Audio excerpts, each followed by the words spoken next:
Hello, and welcome to this course on social marketing. In this course, we're going to give you a basic overview of how to market on some of the top social media platforms. This course is divided into 3 modules. Module 1 covers marketing on Facebook and Instagram. Module 2 covers marketing on Twitter and YouTube. And Module 3 covers marketing on LinkedIn and Pinterest. By the time this course is over, you'll know how to leverage social media platforms to grow your brand community and to drive traffic, engagement, and awareness for your business. So, without further ado, let's dive into the first module. Okay guys, welcome to Module 1. In this module, our expert will be teaching you about marketing on Facebook and Instagram. So, get ready to take some notes and let's jump right in. All right, guys, so welcome to the first module here. All these modules are going to cover very briefly each of the social media platforms that you can use for marketing. Now, if you're wanting to drill down a little bit further, there's other courses that go super in-depth into each one. In this case, for this course, we just want to give you an overall idea of what the main, biggest social media platforms are that you should be using for organic marketing. This is not for paid ads. Organic marketing, okay? And the first one we're starting with here, because it's arguably the most popular, is going to be Facebook. Now, the most popular aspect of Facebook from a business perspective these days is Facebook ads, right? You hear about them all the time. You see them in your news feed. We have another course specifically about that. We're not going to be talking about that. This is purely about marketing from an organic perspective. And the first thing to talk about there is the distinction between personal and business, okay? So there are a couple of niches out there where it makes sense to utilize your personal profile for your marketing.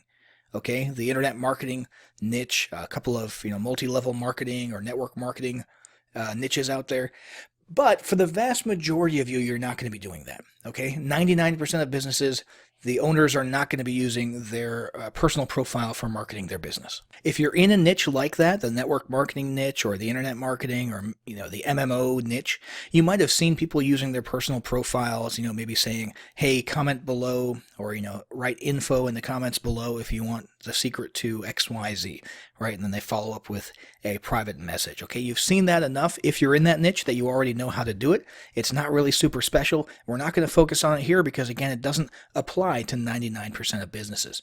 So in this case, we're going to be focusing purely on the business side of things. And the core of that, technically at least, is a Facebook page. Now, here's the deal with pages. They don't actually take an active role in your organic marketing anymore. All right? And the reason for that is that Facebook a few years ago decided to dial back the reach of organic Facebook page posts basically to 0. There was a time when, in practice, the page was the core of your marketing. Okay, and it still technically is today, but not practically speaking. But there was a time when you would go to your page, and that's where you would post your content. You would post links to your blog content. You would post, blog posts basically in your Facebook page. You would post, promotional information, sales, that kind of stuff. And then people would see that in their news feed. That doesn't happen anymore. All right. Now, I don't mean literally 0, but basically it's 0. 0 reach, 0 organic reach for your posts. Now, here's the deal. It's still expected for your business to have a Facebook page of some sort. All right. It's still expected for you to come in here and create a page, which is very easy, by the way. All you're doing is giving your page a name and, a banner image and a profile image. And, you can put some about information here. This page doesn't have any right now. And then put a few organic posts out there. All right. Because people expect it to be there if they search for you and come across you for some reason, especially if you're a local business. And it's kind of like, and I know this sounds silly, but it's kind of like that guest bathroom in your home that you keep stocked with a towel that nobody in the house is allowed to use when guests are not around. It's a themed towel set, matching rug, matching, shower curtains, that kind of stuff. And nobody is supposed to use it in your household, right? Nobody really touches that stuff. It's just there in case you have company. Now, maybe you didn't have that in your household, but a lot of people do. And you get the idea, right? It's just sort of socially expected to be there. And it's the same thing with your Facebook page. People expect it to be there if you have a business. And it's more of a negative than a positive thing, okay? It's not like people will go there and say, hey, you've got a Facebook page, that's great, I'm going to interact with it.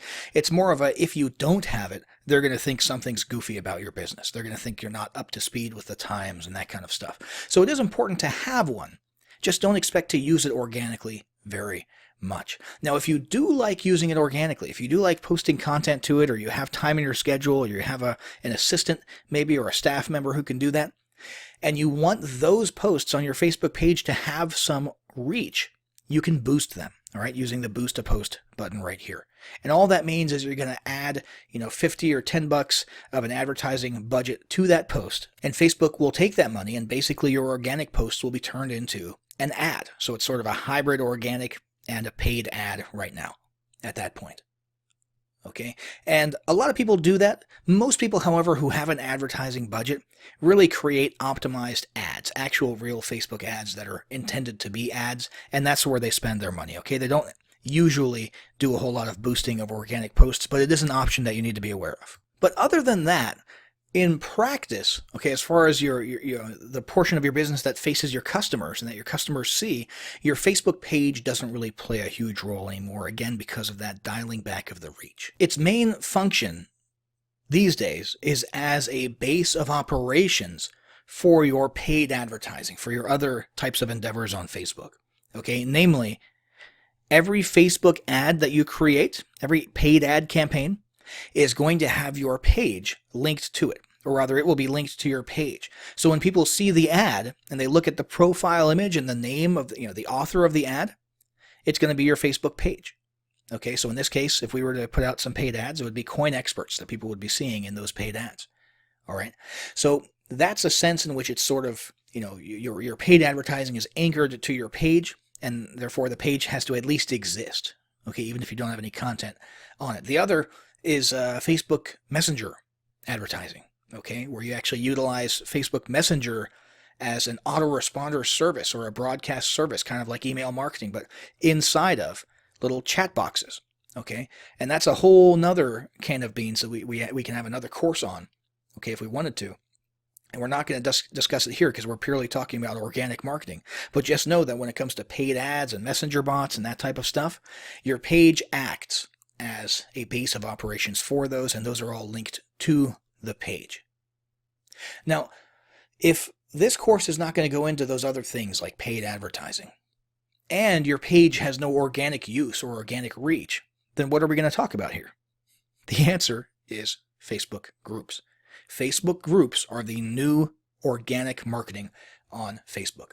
Facebook loves groups, and Facebook has determined that people on Facebook love their groups.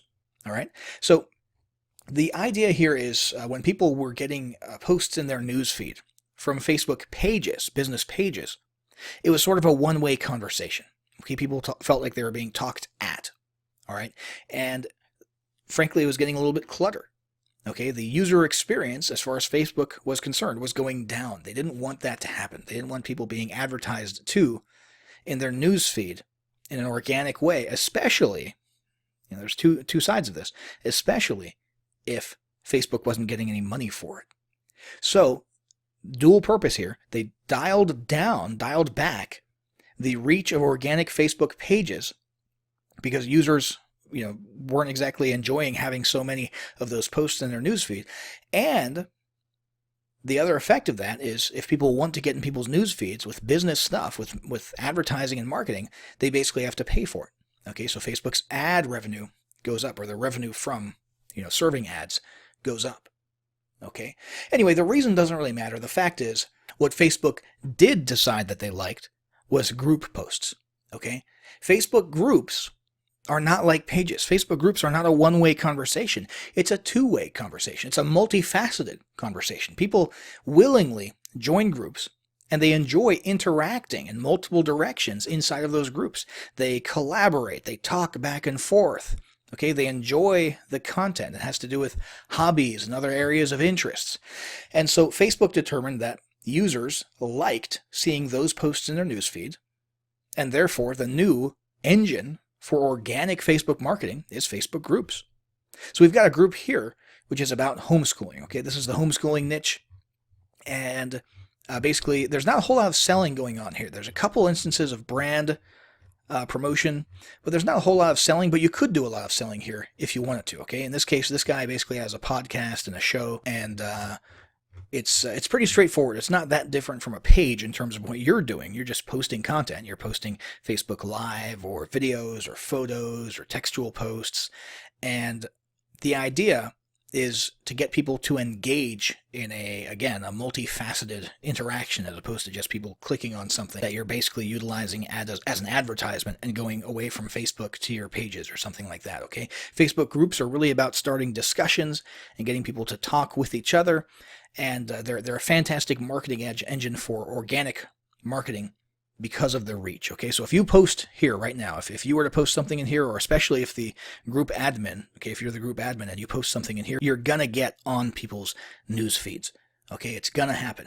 And so the way you need to think about this now is basically the same way you would think of an email autoresponder. Not in terms of the effect, okay, because an email autoresponder is a one-way conversation, but in terms of the responsibility on your part. You really need to be posting regularly, just like you would broadcast to an email list regularly, because you don't want them to forget that you exist and lose your interactions and your open rates.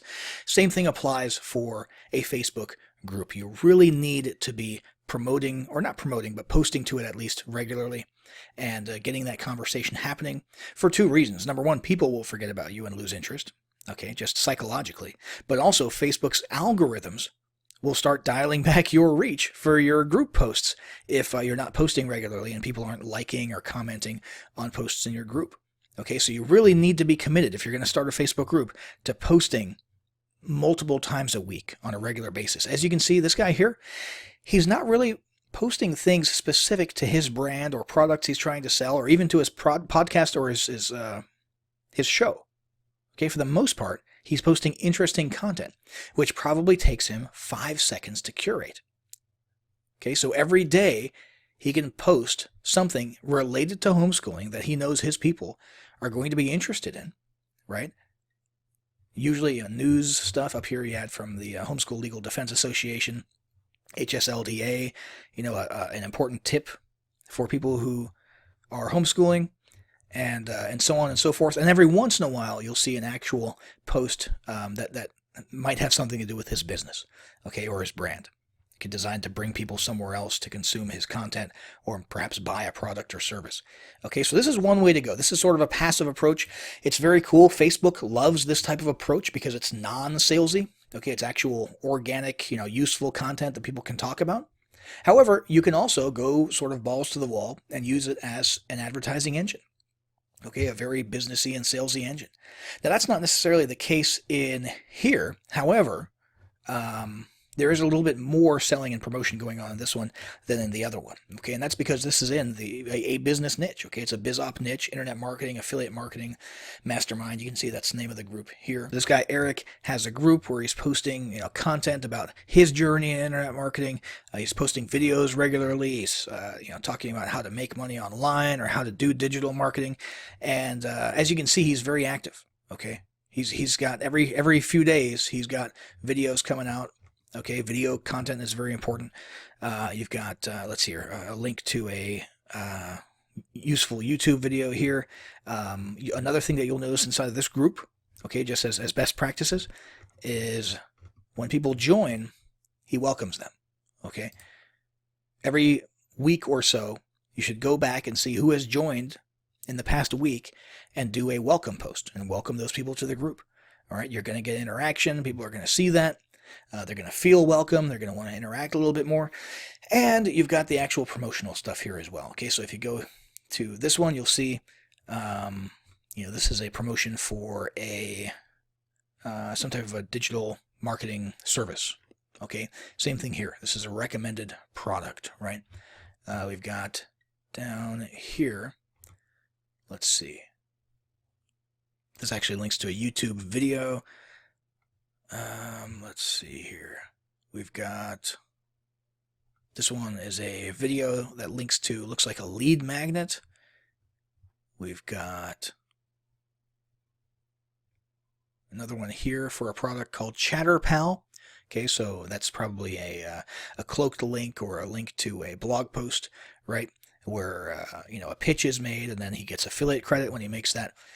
So you can do this. I mean, this is pretty easy. If you have a webcam, you can do a lot of the video content like Eric does here, and you're doing basically a mix of useful content, blog type stuff. I mean, the same type of stuff that you would see in a blog, and some actual active marketing and advertising of your business or affiliate marketing of other people's businesses as well here inside of a Facebook group. And again, the big thing here is because it's a group, because of Facebook's algorithms and the way they feel about things, your posts inside of a Facebook group will get noticed. And this is the new form of organic marketing inside of Facebook. Okay? So that should be pretty straightforward. If you're going to do Facebook marketing organically, use a group, not a page. Don't mess with pages. Only use those as a base of operation for your paid ads and messenger bots and that sort of stuff. Now, the next thing I want to talk about is Instagram. Instagram is taking over the organic marketing scene. It is what Facebook pages used to be, basically, as far as how powerful it is, the reach, the importance of it. Instagram is huge, and having an actual active large audience of followers on Instagram is incredibly powerful. Now, organic marketing on Instagram is not about blogging. Okay? It's not about textual stuff or text-heavy stuff. It's all about multimedia. Okay? It's all about video and photos. Okay? You can live stream some video. You can post video that you recorded on your phone. You can post pictures. It can be sort of personal brand stuff, photos of yourself or photos of things related to your hobbies or stock images, as long as it's visual. Okay, that's the main thing with Instagram. It doesn't really matter what it is as long as it's visual. So the reach of these organic posts is fantastic. And it's because, since it's a multimedia centered platform, photos and videos, people interact and take interest much more. It's just natural. Okay, so it's natural that Instagram would work so well. All right, that's kind of how we're hardwired. When we see something that's visual that we enjoy, seeing, which is another reason that, with your personal profile and Facebook groups, Facebook algorithms give a lot of reach to photos and videos and Facebook Lives. Same thing applies here in Instagram, except in Instagram, that's all there is. It's all visual stuff, okay? So let's do a quick, brief overview of the different aspects to the Instagram experience. This is your news feed, right? You've seen this before. Right now we're working with a profile that's, as you can tell, interested in classical music, okay? Instruments and so on and so forth. All right, the next thing here is going to be the Explore button, which is where you can see recommended stuff, like recommended personalities or influencers to follow, or recommended content that Instagram, based on its algorithms, thinks you might be interested in. The next tab over is going to be your notifications. All right, this will tell you who's following you and who's not following you, and things that are posted and interaction with your posts, that type of stuff. And then we've got the actual account itself. And in this case, it'll show you your posts. There's no posts in this account yet. You've got Instagram TV, where you can actually start sharing vertical videos with your Instagram followers. You've got the saved area here in case you've bookmarked photos and videos that you want to see sometime later. And you've got tagging. Now, you've probably seen this in Facebook, right? Where if you're tagged in a photo, you'll get notified and you can actually see what photos you've been tagged in, facial recognition, that kind of stuff. That's what's handled right here. And if you were utilizing this account for business, right here, you could actually have a little bit of about us stuff with a link to your website. Okay, so you can actually have a little bit of organic traffic going to your website from your profile, but probably not a lot. Okay, it's really about the posts, all right, the content that you're posting and the calls to action that you use in those posts. Now, the thing with Instagram, it's a social network, right? It's a social platform. However, and more importantly, it's first and foremost a mobile app. Okay, so if you want to actually utilize it, okay, you can consume a little bit from the website inside of a browser. Okay, but if you want to actually utilize it and post things, you've got to do it on the mobile app, which you can download for the App Store or on the Android Google Play Store. And that's basically Instagram in a nutshell, okay? Visual stuff, visual photos, videos, that kind of stuff. Lots of organic reach, lots of potential there. It's booming, and now is the time to get into Instagram if you're not utilizing it yet. So that's it for this lesson. Hopefully that gives you a good idea of how to conduct your organic marketing with Facebook and Instagram. Now let's move on to the next lesson, where we're going to cover Twitter and YouTube. Hey folks, welcome to Module 2. In this module, Our expert will be covering marketing on Twitter and YouTube. So get ready to take some notes and let's jump right in. All right, guys, so we're going to do a brief overview of Twitter in this lesson as well as YouTube. Now, once again, as I said in the previous lesson, two things. Number one, these are brief overviews. These are not super deep into the weeds. We have other courses and lessons that cover each of these platforms individually. And number two, we're not going to be getting into paid advertising. We have another course that covers paid advertising on Twitter, which is a very powerful tool. However, the focus here is on organic marketing, using Twitter without paying any money for organic, just natural marketing results. Now, Twitter is pretty powerful, but there's some things you need to understand about Twitter, okay, that make it different from Facebook, LinkedIn, and so on. First off, Twitter is a news or events broadcasting channel. That's its primary purpose. Okay, now people use it for, goofy personal stuff all the time. So when I say news, I don't necessarily mean, official serious stuff. What I mean is more along the lines of the nature of the posts themselves. You're going to get updates on what people are doing or on what businesses are doing, okay? You're going to get short, sweet broadcasts. That's what it's all about, short and sweet. You've probably used Twitter before or you've seen tweets before. You know that they're around 140 characters. Sometimes there's video, sometimes there's images. So it's all about little updates, little bits of content that keep your audience in the know about what they need to know about or what you want them to know about. So a good Twitter profile is going to be updated regularly, like on a very, very consistent and regular basis. Twitter is one of those things that people expect to see, at least weekly, preferably daily broadcasts and updates. And the thing is, Twitter feeds are so saturated, so jam-packed because of how bite-sized everything is and how regularly and frequently people post, that if you're not tweeting on a daily basis, people are going to forget you exist. So the only way to make sure that your stuff is seen by your audience is to make sure that you are operating at a pretty high frequency yourself. So when you post to Twitter, you can expect interaction in the form of replies to your tweets, likes, and retweets. That's primarily where you're going to be seen. Now, if you're thinking, I don't really have the type of business that has, multiple times per day or, even every day broadcast-worthy stuff, what you can do is utilize Twitter as a platform where you're sort of saying, hey, look, and you're bringing people's attention to content published elsewhere. Okay, and it doesn't even have to be content that's published to that day. Let's say you have a blog and you publish a post. Twitter can just be the place where you tweet with an image saying, hey, check out our latest blog post. Okay, or you have a Facebook post. Boom, send people there. Or you put out a new YouTube video. Embed it in a tweet or send people via link to a page, a landing page where you have a new offer and so on and so forth. Even go backwards if you want into interesting content. Run a promotion for an old blog post if you want via Twitter. Okay, so you can use Twitter as sort of a, hey, look, platform where you send people to other content, and Twitter's primary purpose is just to get eyeballs on that content. That's one strategy that you can use if you don't really have, typical Twitter-worthy content churning out every single day. So there's some important stats that you want to monitor on Twitter. Obviously, you want to increase your followers. That's the most obvious thing. You've also got how many people you're following. You've got likes and lists and moments. Okay, now let's look at an actual active Twitter profile, because that one just now was just a demo profile. This is Diana Anderson, and she engages in what looks like some network marketing, some affiliate marketing, and she's got a business where she teaches other people to find success online. As you can see, she's got her profile pretty squared away. She's got a banner for her Twitter profile, okay, with a very clear, unique selling proposition here. She's got some hashtags, okay, that'll bring her some more organic traffic. She's got a link. Now, you could put just a regular website link, your homepage or something like that. You could put a landing page. In her case, she's got a link going to what seems to be sort of an all-purpose landing page. Here's what I have to offer kind of a landing page so people can follow her on Facebook or check out, some of these other products or services. You'll notice she's got a lot of tweets, pretty sizable following, lots of followers and likes. And if we scroll down, you'll see she's got a good mix of content, okay? So let's see, we've got photos, we've got little memes, we've got the, the occasional embedded video here.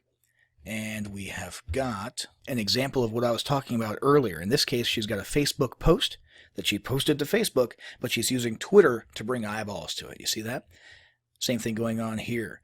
Over here, she's sharing useful YouTube content, right? This one up here seems to be a promotional tweet where she's promoting a product or a service.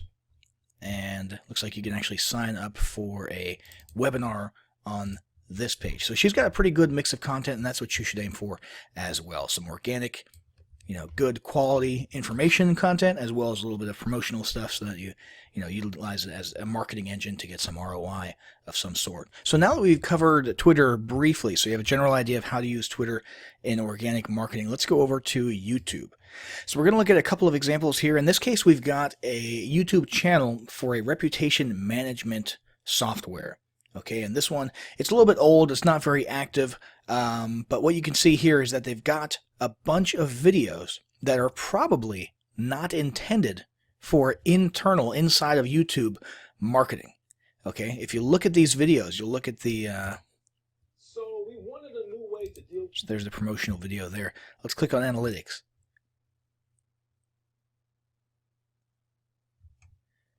You'll notice there's not a whole lot going on in the way of likes or comments on these videos, okay? And the reason for that is what a lot of companies are doing is using YouTube purely as a video host, okay? They're embedding their videos on their websites, and so you're not really going to get anything in the way of YouTube interaction levels, likes, comments, subscriptions, that sort of thing. Now, the other tack is to actually utilize YouTube as a social media platform, meaning you actually want people who are on youtube.com to find your videos, to subscribe to your videos, to get notifications about your videos, to interact by liking and commenting and so on and so forth, to see your videos in the related videos column and all that good stuff. So that is what we'll take a look at in a moment. First, I just want to look at the analytics page really quick to show you the type of stuff you need to be keeping track of, okay? Watch time is super important for your videos, okay? Views, obviously, pretty important. But one thing that I want you to notice here is this video is super long, okay? And look what happens to the audience retention. Drops off within the first, look at that, 4 seconds, 9 seconds, drops down to 50, okay? By the time you're less than a minute in, you're already down to 20% viewership. So make sure your videos, when you're making videos, are compelling enough and that you get a unique selling proposition out there in the first few seconds. Otherwise, your viewership just drops. Okay, I mean this is terrible retention here. And again, if you look at things like likes and dislikes, you're not going to see a lot of that because this business is obviously utilizing YouTube purely as a video host to embed their stuff. But let's go look at an actual active YouTube channel that's actually leveraging YouTube as a social media platform. This one is Niches Be Crazy, and this is an awesome YouTube channel. So this guy has got a ton, okay, Uncle Phil Lopez here, a ton of content that he puts out, and it's all about utilizing YouTube as a marketing engine. He's not just posting videos here for the purpose of hosting them and then embedding them elsewhere. He's actually actively engaged in organic marketing. So have a look at his profile here. He's got an awesome banner image. Okay, he's got little links here where you can hook up with him on his website or his blog and other social media platforms. Okay, he's got subscribers. He's got video views. Let's click on one of these here. This one here seems to be a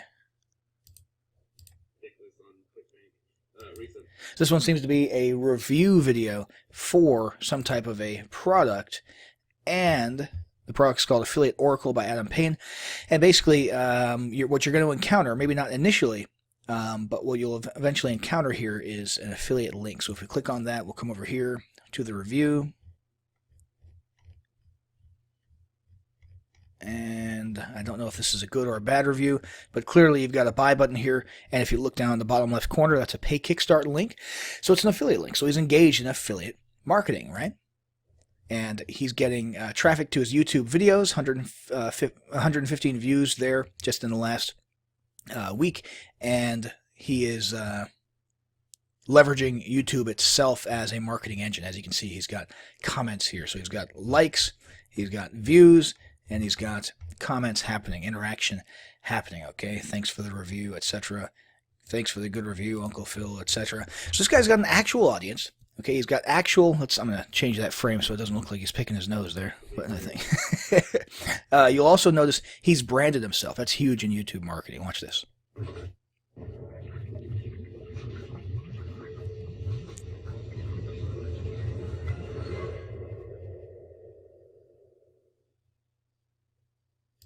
Okay, so that's pretty cool. You can do that, guys, for a pretty low amount of money on Fiverr, okay? Or if you use Adobe After Effects, you can go on, Video Hive and download templates where you can do some pretty cool logo reveal stuff.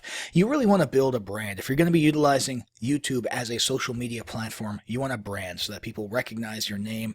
Look, he's got hashtags here as well, which I did not notice previously. But you want people to understand who you are and to think about your videos. And in this case, they probably think about reviews by Niches Be Crazy when they're looking at other products, which means they might actually actively seek him out and come to his channel to see if he has reviewed a particular product, in case he'll get some commission. Now, let's have a look at another video here. This was this looks like it was a live stream. It says streamed live on February 26th, so that's cool. Definitely make use of video streaming software.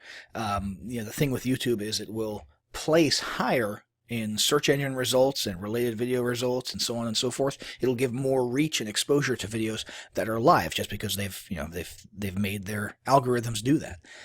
Let's have a look here at his description. So his description is, let's see, not super keyword heavy in this case because this is a content video. It's not a product review video, so there's no specific product names, but he does have some links with call to actions. Okay, so he wants you to go watch this video here. At the end of this video, he mentions a product, and so here's a link to his review for that, which looks like Affiliate Oracle again. And he's got a subscription link here, so a lot of calls to action. And then he's also got, this is very important, affiliate disclaimer. Okay, make sure you're covering your butt when you're doing affiliate marketing out there and you've got an affiliate disclaimer.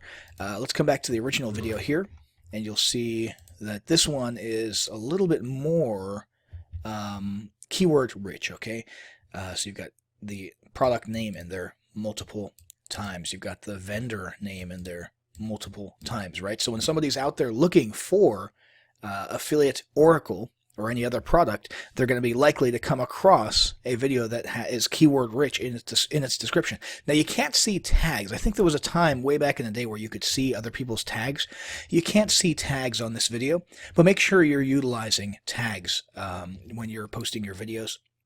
And we can assume that this one probably has tags such as, the product name and the vendor name, okay? Because you really want your videos. If you're using YouTube.com as an actual social media platform, you want to increase your organic reach and you want to increase your ranking for search terms when somebody clicks up here and searches for something like, Affiliate Oracle review. So that's a very quick, brief overview of using YouTube for marketing, guys. Hopefully that was useful. We covered Twitter as well. In the next lesson, we're going to be covering LinkedIn and Pinterest. All right, welcome to Module 3. In this module, our expert will be teaching you about marketing on LinkedIn and Pinterest. So get ready to take some notes and let's jump right in. All right, guys, so we're going to briefly touch on LinkedIn marketing, and I want to give you the usual disclaimer that I've given you in the previous lessons. Number one, we have specific courses that go into specific things in the weeds, in detail. In this case, for this course, we're just briefly touching on each platform that you should be doing organic social media on. And number two, it's all about that word organic that I just used. We're not going to be going into paid advertising on these platforms. There are definitely paid advertising options, and some of them are fantastic. You should look into those. We cover those in depth elsewhere. However, for this video, we're just looking at organic marketing for these two platforms, a brief overview of organic marketing. Now, this is LinkedIn. LinkedIn is huge, especially in the B2B space. All right, LinkedIn, if you haven't used LinkedIn, most people in the United States probably have. If you're outside of the US, maybe it's a little bit less common. It used to be primarily for job searches, okay? Networking to find positions that you want or to recruit personnel for your company. And then it grew into this huge B2B space, and it's also grown into a big network marketing space, okay? So there's a lot of B2B and network marketing potential here. Not so much, just random, niche marketing for, the fitness niche or this, that, and the other thing. It's mainly the B2B space, not business to consumer. And you'll notice it's very professional, okay? You're not going to be posting crap like you do on Facebook here, okay? You're not going to be posting updates about your day and how things are going, or jokes, or a bunch of funny memes, all right? There can be a little bit of humor, but generally speaking, LinkedIn is a little bit more professional, okay? If you were going into a corporate setting, to go do your job, you would act on LinkedIn as you would in that situation, okay? Now, there's a couple of different methods for marketing on LinkedIn. Number one is passive, and that just means having an excellent profile. So we're looking at Graham Arrington here. Graham Arrington is a business/life coach who basically helps people who are super overwhelmed, overworked. You've got basically a description here that describes everything that he says. Anybody who comes and finds Graham immediately knows what it is that he's offering, okay? They understand that he's offering to help them reduce their anxiety, get their life back. I mean, look at that USP there. Get your life back. It's right there in his banner and right here.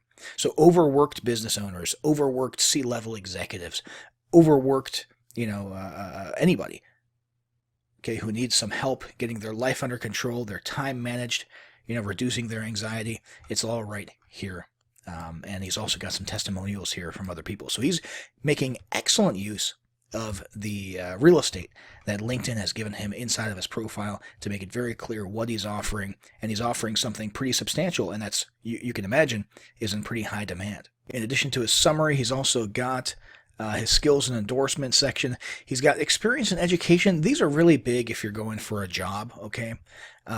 If the business that you're conducting, if you're conducting, for example, a B2B business, has nothing to do with the old jobs that you used to hold, you don't need to stick those here, okay? And as you can see, his education and experience areas are pretty slim, specifically the experience area is pretty slim, because that's why he's on LinkedIn, okay, to market his Life Plus coaching business. He's not here to tell employers about the fact that he was a low-level manager at a Wendy's restaurant 12 years ago or something like that. So you will see that if people are coming on LinkedIn specifically to market their existing business, you'll see that some of the stuff down here seems pretty bare bones, and that's why, okay?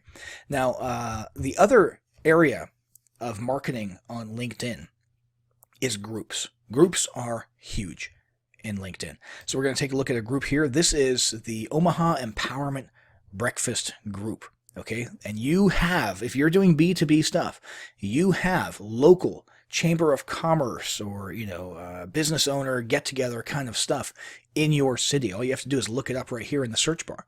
Okay, look it up in the search bar, and you'll find your version of this kind of stuff, where business owners get together and network inside. They post about events, upcoming, they're talking about a March Empowerment Breakfast. They're talking about some type of training that's occurring over here. So these are groups on LinkedIn where you have people who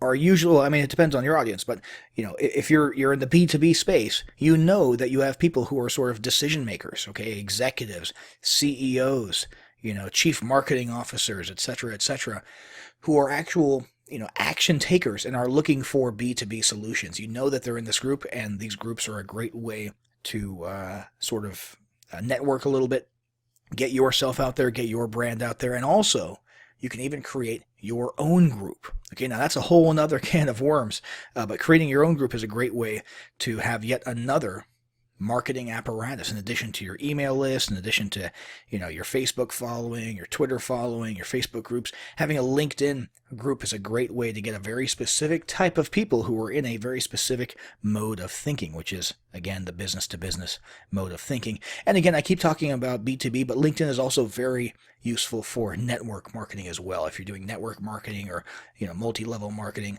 and you're just trying to grow your following as big as possible, LinkedIn can be used for that. The next one we're going to take a look at and do a brief overview of is Pinterest. Now, the Pinterest overview is going to be pretty short because it's pretty straightforward. Pinterest is all about images, linking, bookmarking, or rather pinning images, okay? So if you're going for organic, I should mention, Pinterest also has some paid advertising, okay? and you should check out those options, and we can cover those elsewhere. However, this is all about organic marketing, and Pinterest is all about visuals.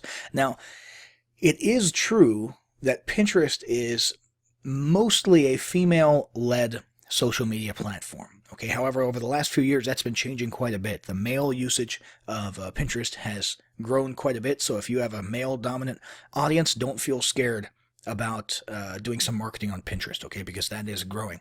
However, the big thing to keep in mind is it's all about visuals. It's all about images. So you're going throughout the web, and so let's say a consumer who is not running a business, what they would do is they would go throughout the web, and if they saw something that interested them and they wanted to share with other people, they would pin it to one of their boards. Okay, they would pin that. So, hey, here's a cool CD that I just bought, or that I'm thinking about buying, or what do you guys think about this? He would pin it. Make sense? In the case of a business owner, what you're doing is pinning your stuff with your web properties. Now, you should also do some, non-salesy content marketing. Okay, hey, here's an interesting article from so-and-so and such and such. That's fine. However, your whole goal here, I mean, look what happens here when you click on, this here. If a person comes, sees this image, clicks on it to get more information, okay, and you can, by the way, you've got interactions here, like comments and so on and so forth, just like any other social platform. But the real goal here is to get somebody to click on the image, okay, which brings them to the URL where the image was found, which in this case is an eBay product listing, okay? So in this case, you've got a guy selling things on eBay, and he's posting the images. He's pinning them to his Pinterest boards to get traffic, okay? There's not really much more to it than that. Here's another Pinterest board for another user. This one has to do with, looks like language, speech therapy, education, that kind of stuff. So, once again, click here, right? You've got, this one's been pinned 21 times, so you've got some engagement there, but then you click on the image, and that brings you to a web property somewhere else, okay? And you can utilize this pretty effectively in your business if you've got, visual stuff that you can share on Pinterest. Now, let's have a look at a typical Pinterest profile. So in this case, the one we're using is Michael Markison. He's got 1K followers. He's got 15,000 monthly viewers. You can add your website URL here, so people can, in a passive sense, you might get some traffic coming to your profile and then clicking through to your website. And it looks like a blog that he's got there. You've got followers all listed here. You've got following. You've got all of his different boards. So he's got multiple boards. One of them is called Mentorland. One of them is called Awesome Products. So Mentorland here has some very specific things. And it looks like the make money online niche, or the e-commerce niche. Over here, you've got Awesome Products that he sees and recommends. Okay, so a lot of organic marketing going on over here. And then, of course, you've got the individual pins themselves, not broken down into boards and activity, which is a little bit thin lately on this profile.